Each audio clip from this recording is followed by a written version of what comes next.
welcome everyone. I'm super happy to be here with you and with our speakers today to discuss circular economy. So just a few words in introduction. My name is Stéphanie Grandjean Matéos. I'm director at KPMG and I'm in charge of circular economy. And together with my colleagues Nicola, and he will introduce himself, we are here to facilitate the conversation with our dear speakers. So just a few words. I think if we're here, we're all convinced that circular economy is part of the solution, and there are a lot of things going on, and this today and yesterday, it's a great illustration of everything that is going on.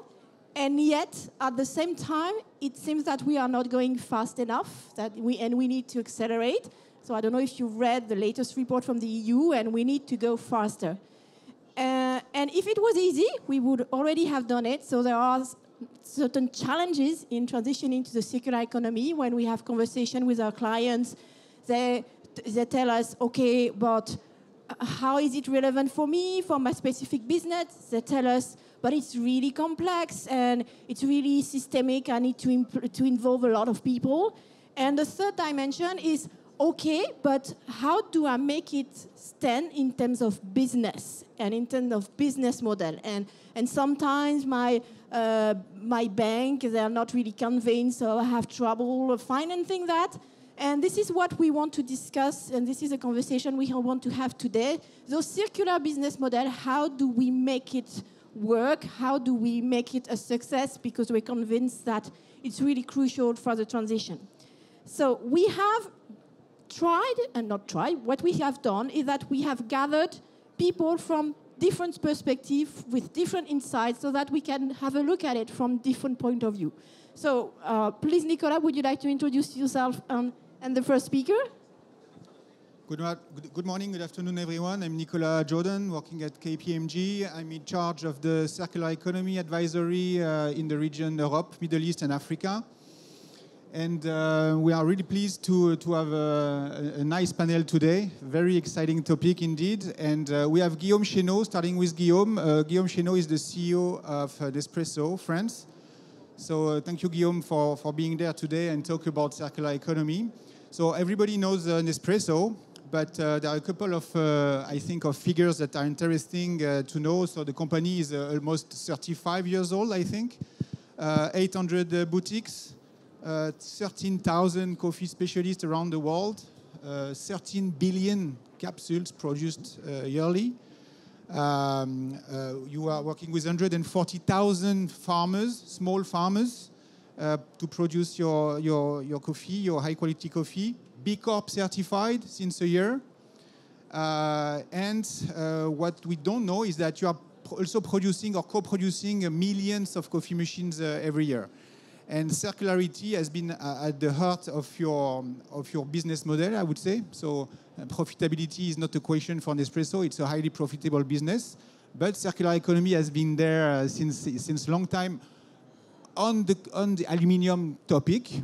But you are launching a new product today, right, I think? So could you tell us more about it? Thanks, Nicolas. Morning, everyone. Very happy to be here. So yes, sustainability is definitely part of the DNA of Nespresso. It's been for many, many years. I always tell the story about joining the company 15 years ago, and one of the first things I've done is to go to one of the sustainability big meeting in Spain, and so that's something that's really engraved in the culture of part of the strategic pillar. So very, very topical today. Yes, we're launching, as we speak, compostable capsules, home compostable capsule, and the home is very important. So people ask me often, so it's a big turn, it's a shift from aluminium to compostable, and the answer is surprising to most of us. Most of you is no, it's not, because we do consider that Nespresso is very sustainable business by default, by design. There's a lot of questions on the impact of the life cycle assessment and the life cycle of one of those aluminum capsules by Nespresso. And it's actually proven that the impact of carbon assessment is actually lower than a lot of way of consuming coffees, including grinders and all these things. So it's by default a good way. It's based on precision consumption. So the right element of electricity, water, coffee, and in fine lands a very good result and impact on the environment. So of course we can do better, The journey is very long. We all have the same challenges to improve, and there's also, you mentioned B Corp. One of our will and is to improve ourselves along with the community of experts. And the B Corp community is also going to help us improve in this way. So the compostable is a move not to shift the business toward compostable, but to give choice. To give choice to consumers as to what is it that we want to consume tomorrow. What is it that we can upcycle tomorrow and recycle. So I live in Paris. I don't have any means of composting. 45% of French have access to composting elements, but they're often industrial or often not practical. So, but tomorrow, if you want to, with this compostable capsule at home, you will be able to. So that's really the fundamentals and the rationale behind it. And I want to also emphasize on the fact that why do we choose capsule in the first place? We talked about it. We feel it's actually very sustainable first. It's also the quality of the coffee. So Nespresso is well known and recognized for the quality of its coffee.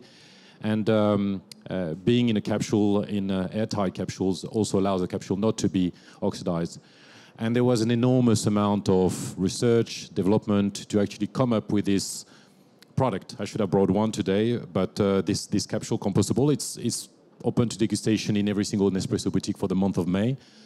You can go and taste. We have matched after 3 years of research and development to have a home compostable, so it's paper-based. And to put that in a 19-bar pressure machine, it's quite a hard work. And the resulting cup is absolutely exceptional and the same as the one that we did for aluminium. So very pleased with that and quite excited about this evolution. Thank you very much.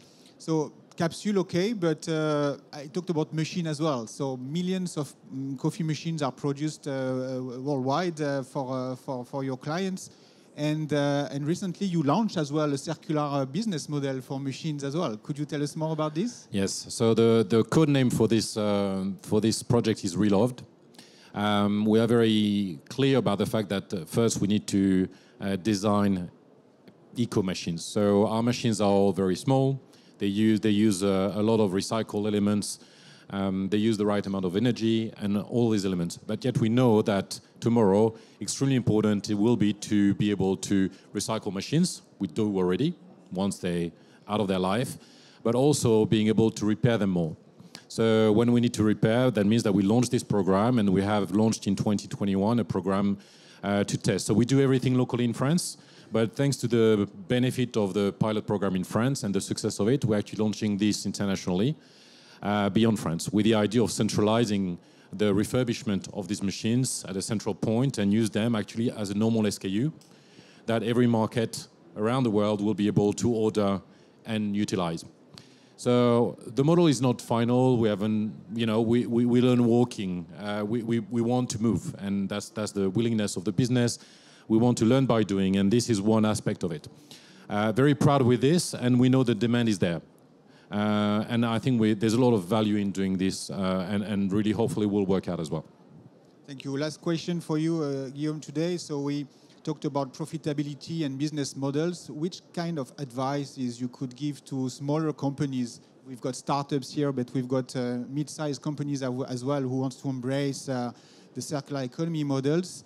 Some advice for them? Look, I don't have advices, but I can share our experience. We have a very sizable business. The numbers are there. You all know it, more than 6 billion. We were not RSC or sustainable by design, but we worked through it. And one of the most critical elements is to understand that there's no choice. We have to do it. It's the right thing to do. And the question is, how can we make it by creating share value for shareholders, for investors, and so on? We know it's an absolute must because not only business need it, but also customer tomorrow demand it. So it's by demand it needs to happen. And then after the question is, how do we make choices? Because a lot of people, but I can't afford this, I can't afford this. We spend millions every year in France on RSC, on sustainability. So it's a choice. We give ourselves very big, bold ambitions and find the way to get there. At the end of the day, we don't have the solutions for 2050 net zero. We have some sort of solution for net zero, maybe progress and so on, but we work very hard and we dedicate time, energy, resources towards it. So big goals, not knowing how to get there, but certainly make them, and it will happen. Thank you so much. So Marine, your partner at Asterion Venture, another perspective, another point of view, because you are an investor.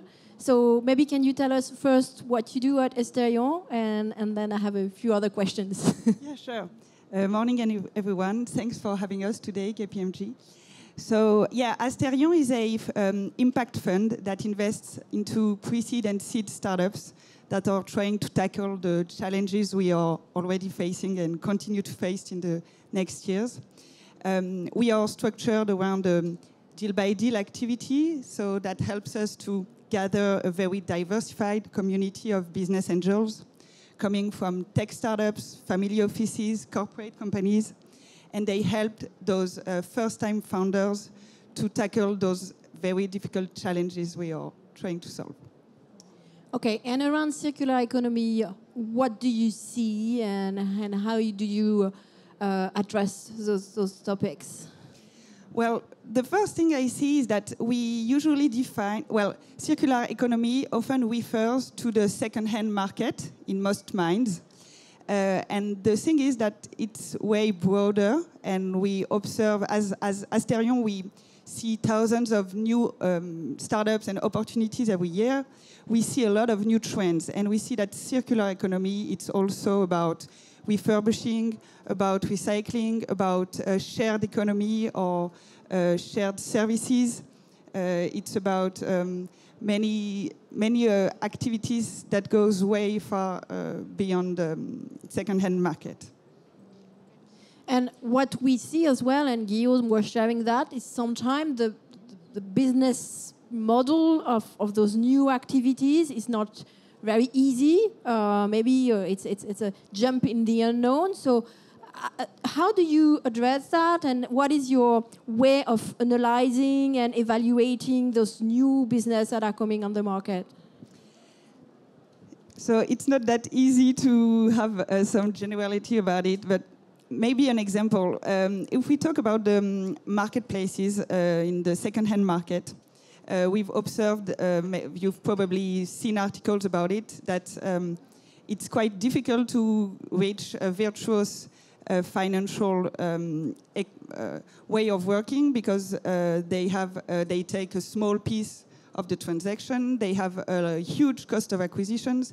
And if I take, for instance, Vinted, you're probably familiar with, while they have a 3 billion GMV every year, they still lose 200 million euros every year. So these models, I agree with you, are not that easy to tackle. Companies need to iterate, to learn, and to try again. And that's what we observe, is that the solution is not found yet. But we see new solutions that help those companies, such as Vinted, who were struggling with profitability. For instance, we see the emergence of retail media, credit carbons.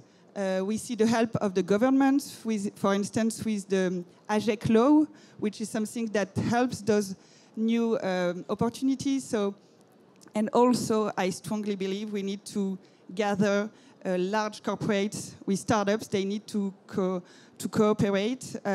For instance, we invested in a company called Bocoloco.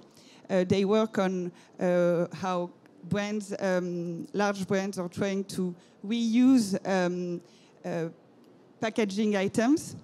And for instance, it's a young startup, but they already work with Danone, with Heineken, with Monoprix. And I think that's the solution for those partnerships to make business model viable. Okay, great. Thank you so much, Marine. Maybe we will have a question afterwards. It's a great transition, because we have as well around this table, not around, but along, two startups, and we wanted to have your feedback on how the journey was for you. So please, Nicolas, can you tell us a bit more about you, your activity, and then the challenge you have encountered along the way? I'm the CEO and co-founder of Yeasty. What we're doing is that we are reusing an industrial byproduct from the brewing industry, and we are producing flavoring and protein-rich ingredients for other food manufacturers. So they can do sport nutrition, meat alternatives, or other types of products. For example, product that can help to fight against undernutrition.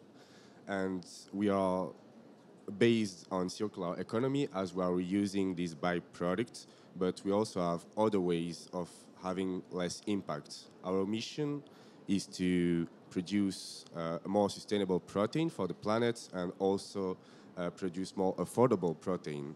So by using these byproducts, we are, of course, more sustainable, but we are also more affordable, and we decrease a lot the costs of producing this kind of proteins.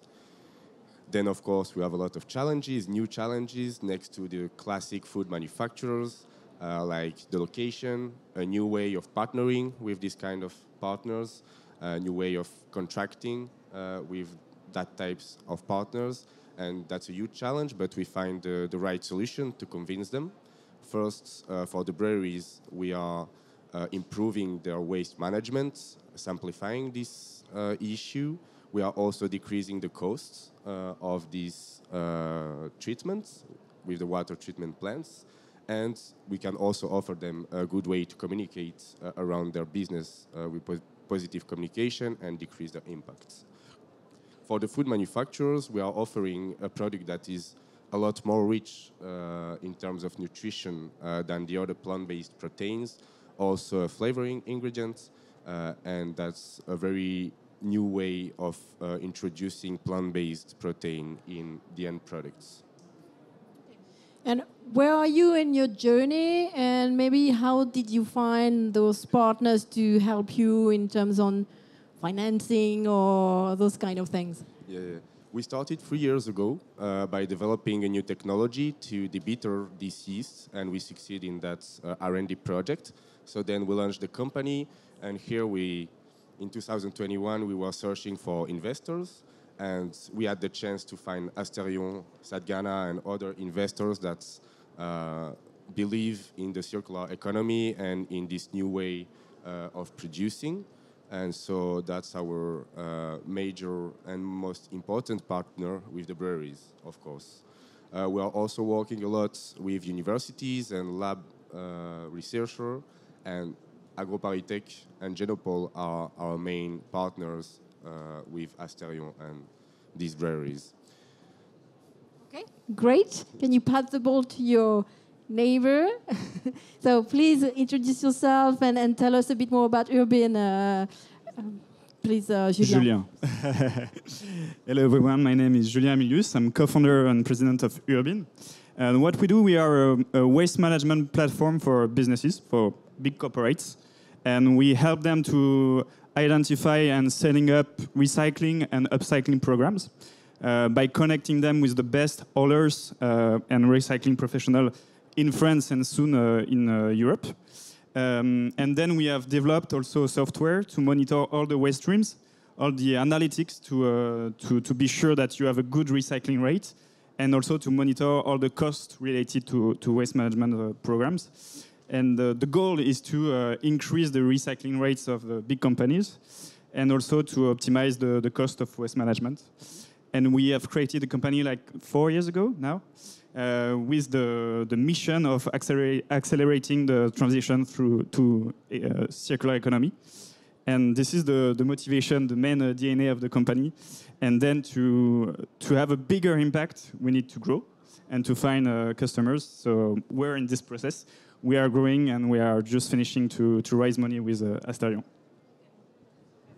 And in terms of same question, so different business model. So one which is dealing with materials and valorizing materials. You are more like putting people in touch or helping them find the right partners.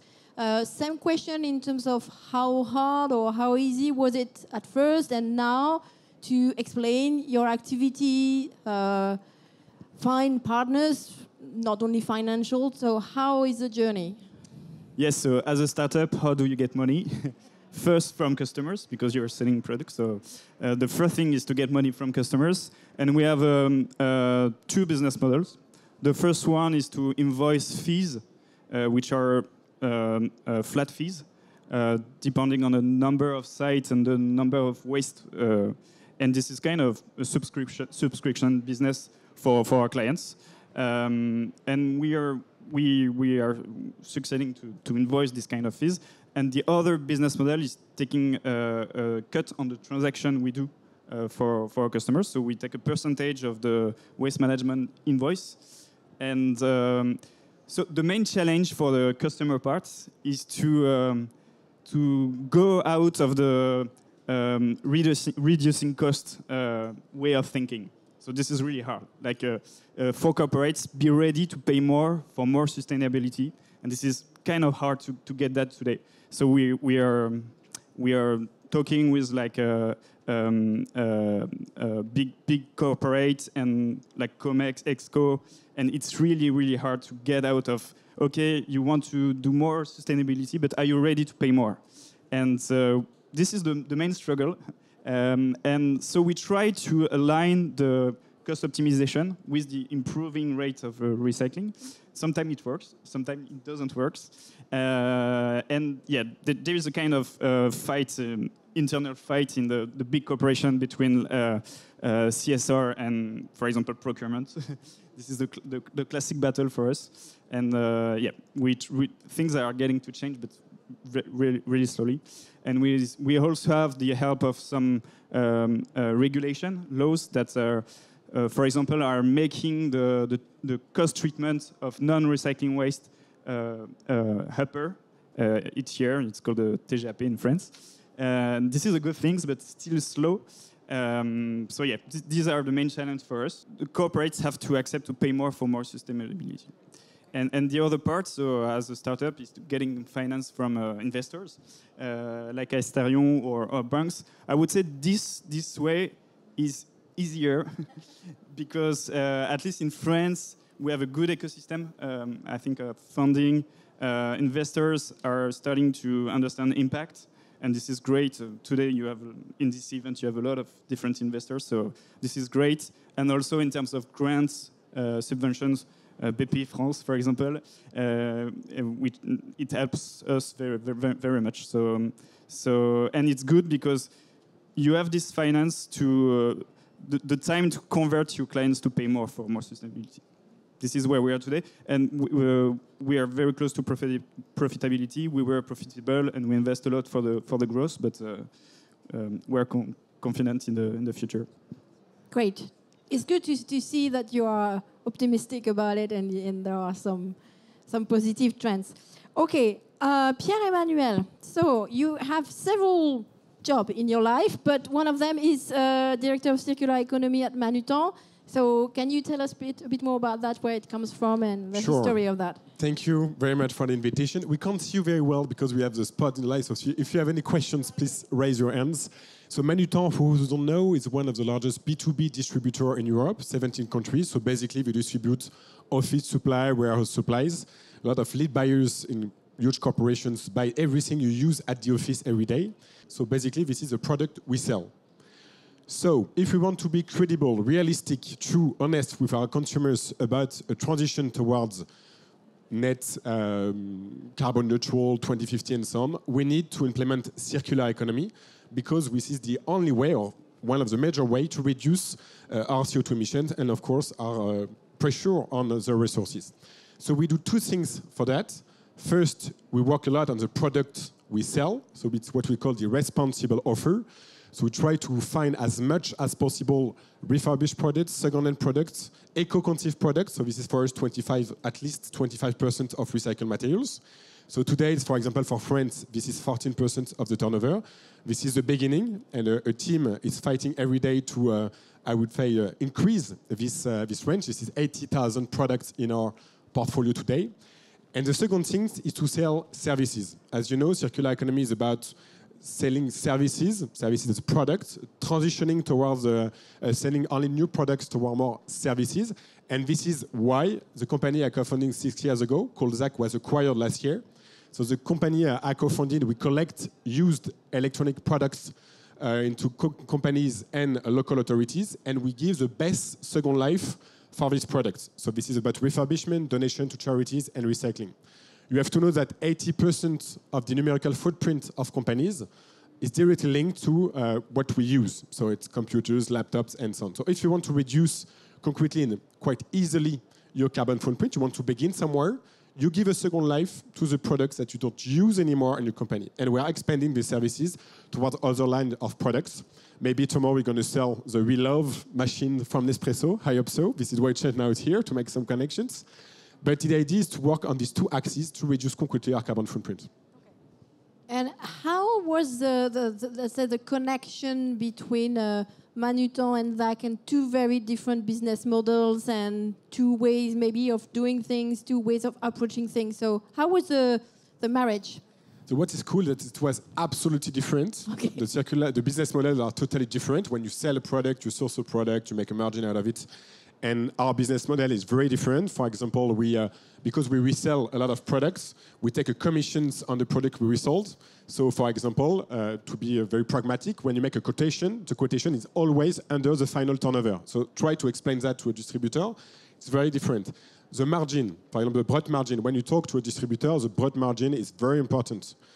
Then at the end, of course, what is important is the turnover. But if you change this broad margin, in all reportings of the companies, it's very freaking out for the people that control the company. So it means that you have two different things to do. First, you need to remain not independent, but flexible. You need to, in sort of way, assume that you are different and explain why circular economy is different. The way you deal with customers, the way you do your quotation, the way you invoice, your operational model, of course. We source products, we refurbish products. That nothing to do with the storage of new products, I would say. But in the other side, you need to infuse the newness, I would say. The fact that you have to work with every, especially support services, finance, marketing. So progressively, they become owner of the topic. If you are always on the side, if you are always a different company, maybe the subsidy will be profitable, but the company in itself, it's today 27 different subsidies on 17 European markets, will never become circular. So you need to make the two work at the same time to apply and to remain flexible. It's the same for the tech system. The tech system we use to source product, to give a second life for operations model, has nothing to do with WMS and so on that are used today in a warehouse, classical warehouse. So how does it fit, and what do you do with those students today at ESSEC? So basically what we do is that we train 30 international students a year to become, maybe, we hope so, circular economy directors tomorrow. So if you want to source that kind of profiles, please come and see us. And we are sponsored by L'Oréal, Essilor and Bouygues. We have launched a MOOC, free for all, in French and in English, on Coursera. So if you want to see, it's called Déployer l'économie circulaire dans les organisations, or Deploying Circular Economy in Organizations of Coursera. We have launched that last Monday. It's 6 hours training with a lot of different expertise, so please use that. And what is quite cool for the chair is that we create links between our sponsors and the students. And for the sponsor, it's a quite good way to experiment circular business models, because it's a safe space to test. You are not directly in the implementations. You work with students, are going to make some innovative projects and so on. And it's a very cool way to engage your colleagues. Because, for example, there is a coach, internal coach of the companies that work with the students. So then you create a success story. I speak a lot about the desire, the fact to create engagements. And on the 40th of June, we have the big jury at the Ministry of Ecological Transition. It's a big, I would say, fiesta for the circular economy ecosystem between students, companies, and one more time, we need to fight against the fear to create models that maybe are not going to be profitable. And the way to work with students and with a school is a cool way to begin. Okay.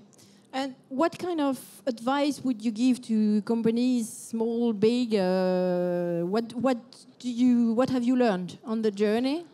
So I would say the same thing, Guillaume. I'm not sure I can give advices, but maybe two different things.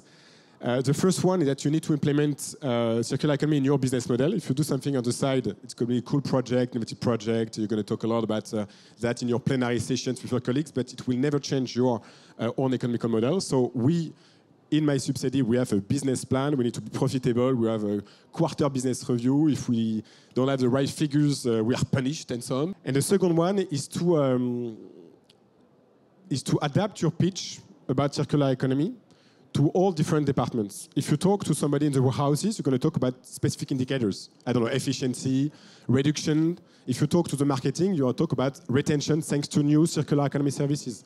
If you talk to the general management, you're going to talk about 5-year vision.